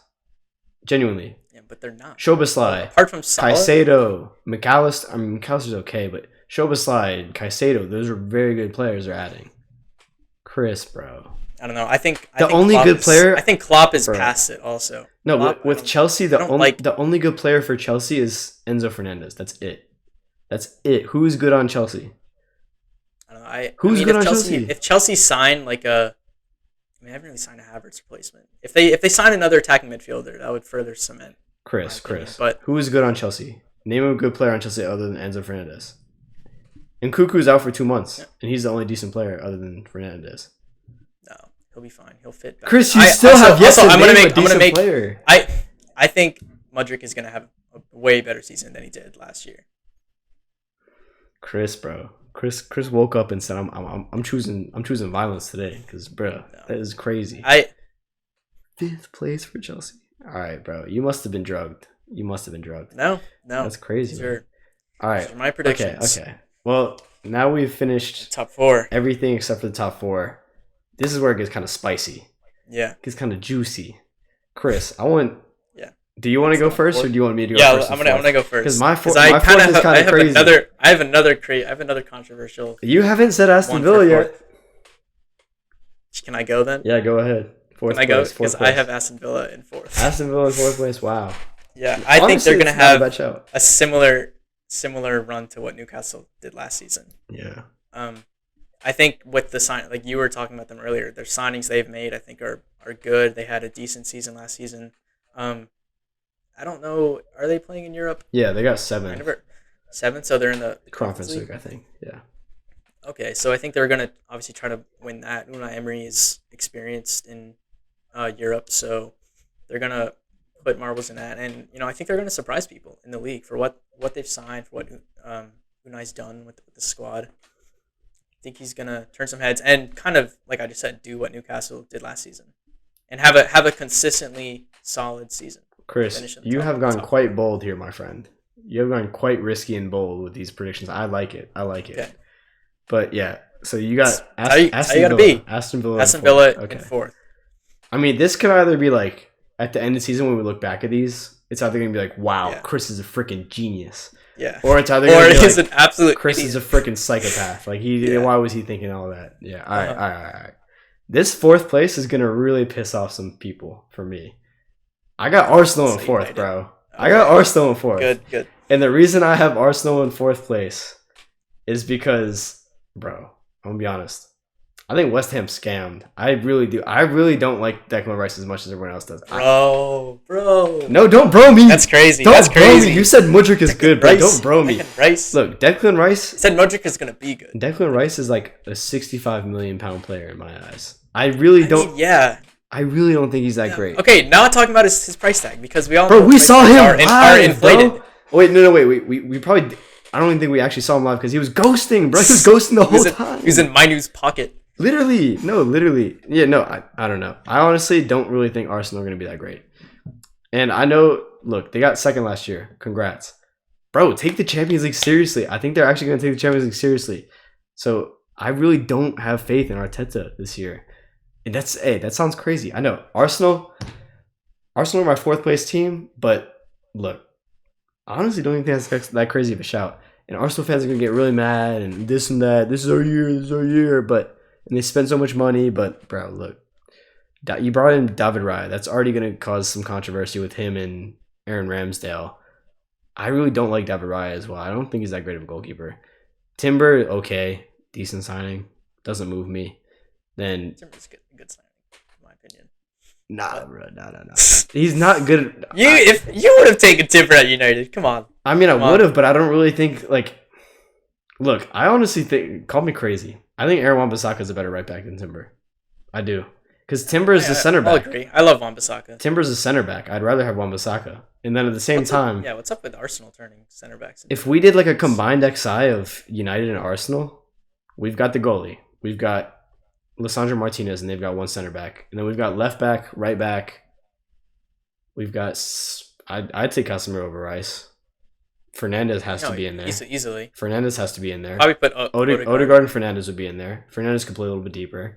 Rashford on the left. They've got Saka on the right. Yeah. Striker, Hojlund. Hojlund. It's a bold claim. We haven't even seen Hojlund play yet. But I mean, over Jesus. I don't care, bro. A quick little... No, dude. Jesus sucks, bro. Jesus sucks. He's also injured. He is injured. Yeah, he gets injured. I mean, who do they have? They have... They're not good, bro. They're just not Nketiah and Jesus are their strikers. Last year was a fluke year. I'm telling you, last year was a fluke year for Arsenal. I don't know. No, here's why last year was a fluke year. Look, every single team in the Premier League, like except for every single team in the Premier League except for Manchester City was horrible last year. Well, except for Manchester City and Arsenal. So every single team in the Premier League except for Arsenal and Manchester City, in my opinion, were not that great. I don't even think United were really that great. It was Ten Hag's first year. He still didn't implement the principles he wants to implement. So Arsenal didn't really have too much competition. Liverpool had a really bad year. Chelsea were horrible. All these like fringe teams like Brighton and Aston Villa, they weren't really going to challenge anybody. So like Arsenal just got lucky, in my opinion. And they weren't focusing on Europa League at all. So I don't think they're going to do this year. So I'm putting them in fourth. I don't want to give like Arsenal too much like credit, but I mean Arteta has been given the time and the backing now to build, and it's kind of what we've been saying as United fans. We want to give the manager backing and time, and now Arteta's gotten that. So I mean he's been able to really implement his system, and we've seen Arsenal really transform. Like I'm saying, I don't want to give them credit. Like I don't particularly like Arsenal, but they have been steadily improving since like remember 2016, like 17. They were dog shit. They were horrible, and now they did compete for the league last year. But improvement is not always linear, though. It's not always linear. I think they're going to take a step back, honestly, especially with Champions League. I think Rice is an absolutely amazing signing for them. Okay, man. In my opinion, 105 million is scam, though. And Havertz, it's totally a scam. Havertz for 65 million makes 0 sense to me. Where is he going to play? Is he going to be their striker now? I mean, no, I don't think he's going to play striker. Because I think he's going to play like where Bruno plays. No, he's not. For us, they have Odegaard. He's going to take up that role. They have Odegaard. Yeah, but I think he's gonna play like as an advanced 8. Nah, it's not gonna work out. I'll see. I don't think Havertz is gonna work out. Honestly, I'm going back on my take. He's not. I mean, I hope not. I don't want him to do well. Okay. But, okay. Let's move on. Let's move on. We can talk about Arsenal forever, but we're not an Arsenal fan page. So let's move to your third place. Who's your third place? My third. So my third is Arsenal. Okay. Is there a reason why? I think it's kind of between Manchester City and United and Arsenal. I think United have taken massive leaps in terms of the starting 11. I think where like the two positions that we needed, like goalkeeper and striker, immense upgrades. I think that really just puts us past Arsenal in terms of squad, like for like. So having an actual striker and a keeper who can actually play to what Ten Hag wants, I think puts I think our midfield is better than Arsenal too. So I think that just puts us above them, and Manchester City obviously is. I don't think they're going to get worse. So that's where I they lost Arsenal. Gundogan. They lost Gundogan. And Mahrez. Yeah, I don't know. We'll see. So you got Arsenal there. I think that's a good Arsenal third. That's probably a good place for Arsenal. They could could probably get third. I don't know. I don't really see them in the top two, honestly, personally. But yeah, Arsenal in third. Yeah. You want to know who my third place is, Chris? Your third place. Why don't you take a guess? God, who haven't you said? Newcastle? No, I've said Newcastle. You said them? So my three teams are Man City, Man United, and Liverpool. Oh, Liverpool. United. Who do you think is? It's United, isn't it? Nope, it's Liverpool. It's Liverpool? Yeah, it's Liverpool. You thought it was going to go with United. But no, United I think are going to be top two. And Liverpool, and that's like realistic, honestly. But yeah, Liverpool third. Bro, I wouldn't be surprised if Liverpool even challenged us for top two.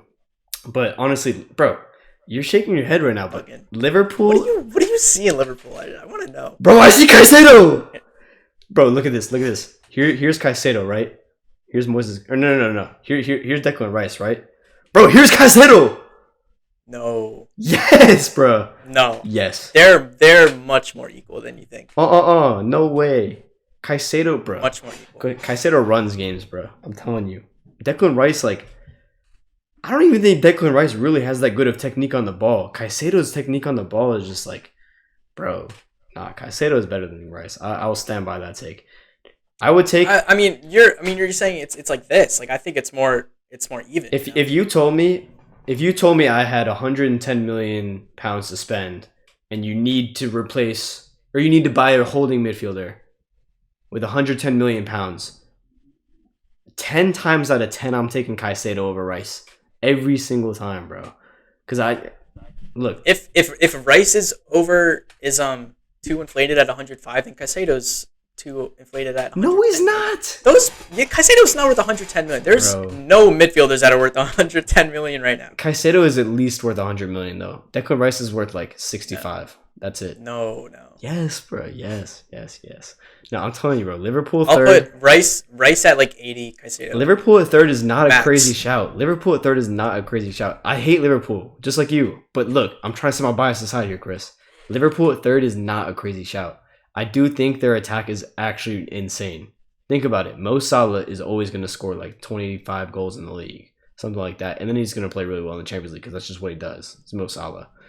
And then also, you got Gakpo, who could be really good this year. He's had a good preseason, and he had a good end of the season. He started off 4 games bad, but then after that, he was fine.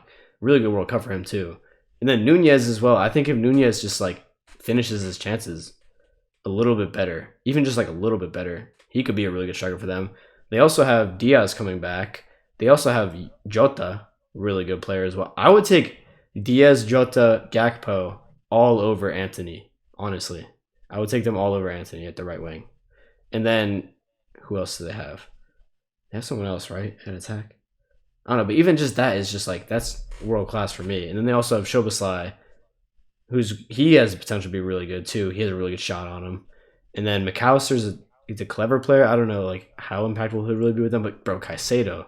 I was thinking at first, I was all right, the midfield, they lost 5 midfielders, so they really need a revamp. But Caicedo, bro. As long as Caicedo stays healthy,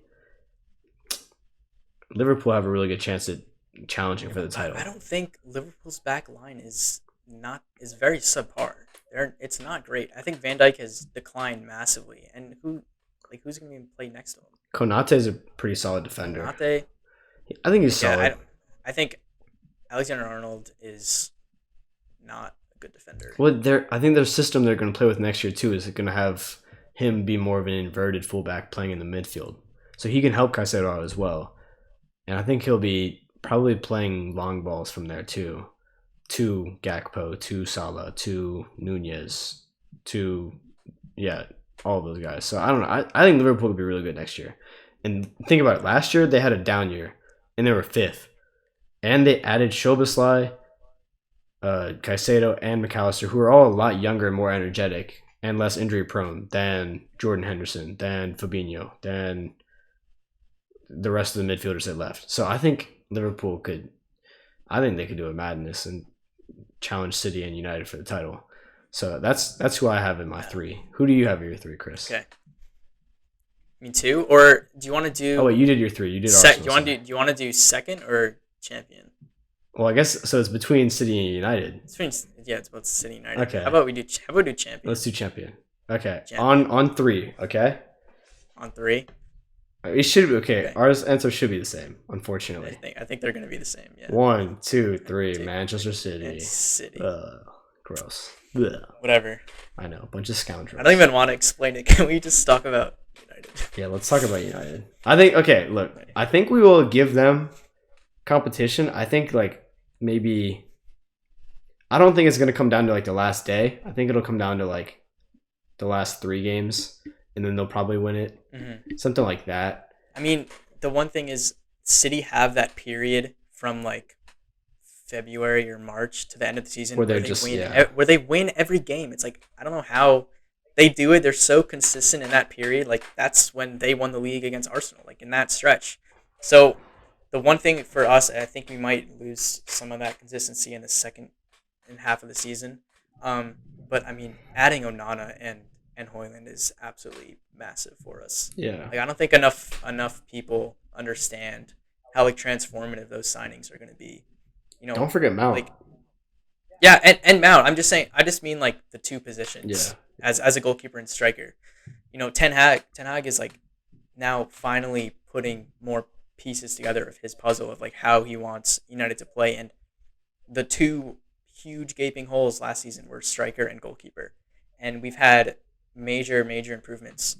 I'm kind of a bit disappointed with the whole Harry Kane news that we didn't go in, because I think the old United matches Bayern's bid and says we're winning the fucking league, we're taking Harry Kane, Yeah. But it's whatever. I think Hojlund is going to do fine. I mean, Rashford off a 30-goal season.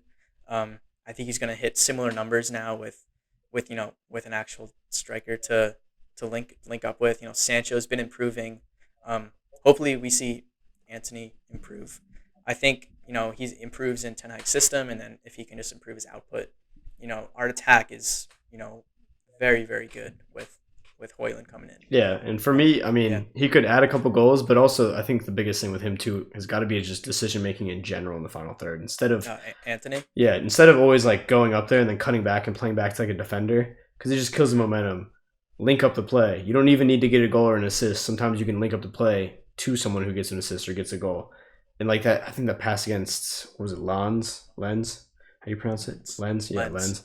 The pass to Rashford was really good. And then the goal was a nice finish. It was a really bad touch, but it was a nice finish, luckily. But yeah, so I'm hoping to see more of that this season. I know it's just a preseason game, but Lens are a good team. They almost beat PSG in the French league last year. But yeah, let's wrap it up with our thoughts on whether, I guess since we both said second for United, what do you think is a successful season for Manchester United? Because for me, I'll go into mine real quick. Basically, I think what would be successful would be probably challenging for the title for most of the season, and at least getting to the quarterfinals of the Champions League. I think that would be successful, and then maybe getting an FA Cup would be successful. Yeah. What do you think would be successful? I would say we have to match the trophy we got last season, League Cup or FA Cup, or deep Champions League run for sure. I want us in the knockouts, and then top 2 finish in the Premier League. Okay, that's valid. I'll be upset if we finish 3rd or lower. Okay, that's valid. That's valid. One last question. What is going to be our starting 11 against Wolves? Well, you go first, and I'll go. I think ours should be pretty similar. I think it's going to be similar. Okay, let's go through it kind of quickly because this is a long podcast. This is a longest one yet. All right, let's do the back line. Keeper should be Onana. Oh yeah, obviously. Kind of a given. Back 4, Shaw, Martinez, Varane, and I have Wan-Bissaka at right back. What about you? Yeah, I think he could go with Delo, but I think Wan-Bissaka, especially after the mistake Delo made in the last game. But yeah, I think Wan-Bissaka. So yeah. Yep. Same. And then midfield 3, Casemiro, Mount, and Bruno. Yep. That's been what he's playing. And then up top, I have Garnacho, Rashford, and Anthony. Okay, I would play. I know he's going to play Anthony. I mean, that's what I think Ten Hag's going to play. Okay. Yeah, I mean, I think he'll play the same thing. I wish he would play Sancho on the right, just because how good he's been this preseason. But we'll see what happens. Yeah, I think you're right. I think he's going to play Anthony, Garnacho, and Rashford. Because Hojlund, I don't think we said this, but Hojlund is going to be out apparently for the first 2 weeks or something like that. Minor stress fracture in his back. He's training, but it's just as a precaution. We kind of want to ease him into the squad, which makes sense. Yeah. He's not going to be out for a while, so for now we're going to play. Most likely be playing Rashford at which I don't have a problem with really, but yeah. So I think not at all. That'll be fine. But yeah, and real quickly before we finish, who is going to be the top scorer in the league other than Erling Haaland? God, good question. You can't even say Harry Kane now. He's not even here anymore. Yeah. Oh gosh. I got mine. Mine is Mo Salah. Yeah, I was gonna say either Salah or Rashford. Okay. I think Rashford's gonna keep moving. Yeah, keep Rashford. up with the stride. Okay. But yeah, Mo Salah I think will be up there. Okay. As well. What about top assister other than KDB? Bruno. Yeah. Bruno. Yeah. I think Bruno will get top. I think Bruno's gonna beat KDB. You do? Wow. Okay. I'll say he'll get second under KDB, and then biggest flop and best transfer, real quick. Best transfer, Onana. Okay. That's biased. It's hard to that's very measure. Biased, it's hard to measure with a keeper though. Yeah. But yeah. If not Onana, then Hojlund. That's biased, but okay. We needed those signings. Yeah, I'm gonna say Hojlund. I'm gonna just say Hojlund as a random dark horse shout because I think he'll get a lot of goals. And then biggest flop, I'll go with flop.